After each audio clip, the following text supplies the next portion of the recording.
আসসালামু আলাইকুম। Hello everyone, সবাই কেমন আছেন? আশা করি অনেক ভালো আছেন। তো এই দেখেন, চলে আসলাম ফসলের মাঠে।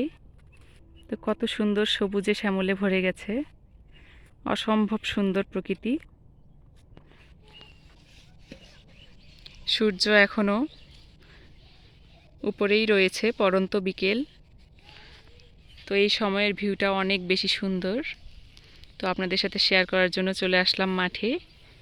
আর মাঠ কিন্তু আমাদের বাড়ি থেকে খুবই কাছে। তো এই যে ছোট ছোট ভাই বোনেরা খেলা করছে,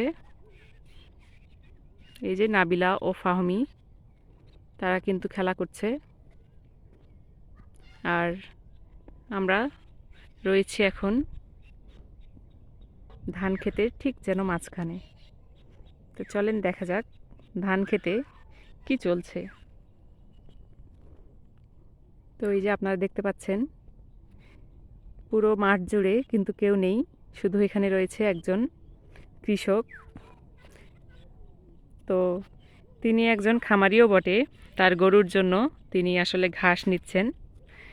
আর তার গরুর কিন্তু একটি খামার রয়েছে এবং সেই খামার থেকে অনেকগুলো দুধ পাওয়া যায়। তো তার গরু এই ঘাস খায়, সবুজ শ্যামল প্রকৃতি থেকে পাওয়া যে ঘাসগুলো, সেই ঘাসগুলোই আসলে তার গরুর জন্য তিনি নিচ্ছেন। তো চলুন দেখা যাক তিনি কতগুলো ঘাস কেটেছেন। আসসালামু আলাইকুম ভাই, কেমন আছেন? ও, তো আপনি কি করছেন এখানে? কি করবেন এই ঘাসগুলো দিয়ে? ও, আপনার গরু আছে? কয়টা গরু আছে ভাই আপনার? ও আচ্ছা, তো গরুগুলো কি সব দেশি? তো তাদেরকে কি কি খাওয়ান? ও আচ্ছা, তো আপনার গরু কিরকম দুধ দেয়?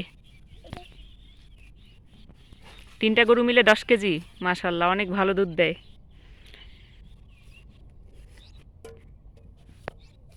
তো এই দেখেন, তিনি আসলে ঘাস সংগ্রহ করছে। এবং এই যে আপনাদেরকে যদি আমি দেখাই যে এই যে ধানের গাছগুলো কতটা সুন্দর হয়েছে দেখেন।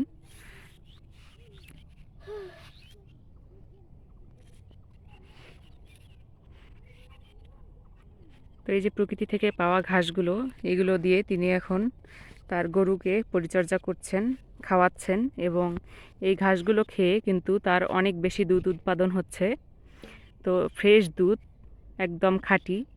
তো এই খাঁটি দুধগুলো আমরা কিন্তু বাজারে বিক্রি করি এবং সেই দুধ থেকে যে টাকা আসে, সেই টাকা দিয়ে কিন্তু এই গরিব কৃষকের সংসার চলে এবং আমরাও উপকৃত হই এরকম ফ্রেশ দুধ পেয়ে।